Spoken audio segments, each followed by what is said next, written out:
রংপুরের গঙ্গাচড়ায় ভয়াবহ অগ্নিকাণ্ডে একটি বসতবাড়ি পুড়ে ছাই হয়েছে। এতে প্রায় 10 লাখ টাকার ক্ষতি হয়েছে বলে জানা গেছে। বুধবার গজঘণ্টা ইউনিয়নের জয়দেব বাঁধের পার মানাসপাড়া এলাকার আলমগীর হোসেনের বাড়িতে বিদ্যুৎ শর্ট সার্কিটের কারণে আগুন লাগে। মুহূর্তের মধ্যে আগুন চারিদিকে ছড়িয়ে পড়ে। ফলে বসতঘর, 2টি গরু, 1টি ছাগল ও 1 লক্ষ টাকার স্বর্ণালংকার পুড়ে যায়। ঘরের নিত্য প্রয়োজনীয় সব জিনিসপত্র আগুনে ভস্মীভূত হয়। স্থানীয়রা দ্রুত ফায়ার সার্ভিসে খবর দিলে তারা এসে আগুন নিয়ন্ত্রণে আনেন।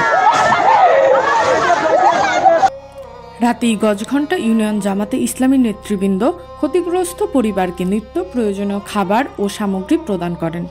এরপর বৃহস্পতিবার দুপুরে উপজেলা জামাতে ইসলামীর প্রচার ও মিডিয়া বিভাগের আশরাফুল আলমের নেতৃত্বে পুনর্বাসনের জন্য 4 বান টিন, কাঠ, বাঁশ ও শ্রমিক সহ সহযোগিতা প্রদান করা হয়। এ সময় জামাতে ইসলামীর দায়িত্বশীল নেতৃবৃন্দ উপস্থিত ছিলেন। তৎক্ষণাৎ খবর পেয়ে উপজেলা নির্বাহী কর্মকর্তার নির্দেশে ও দুর্যোগ ও ত্রাণ মন্ত্রণালয়ের অর্থায়নে গঙ্গাচড়া উপজেলা প্রকল্প বাস্তবায়ন কর্মকর্তা সজিবুল করিমের মাধ্যমে 6,000 টাকা ও 2 বান টিন সহায়তা দেওয়া হয়। Text report, IVO News 24।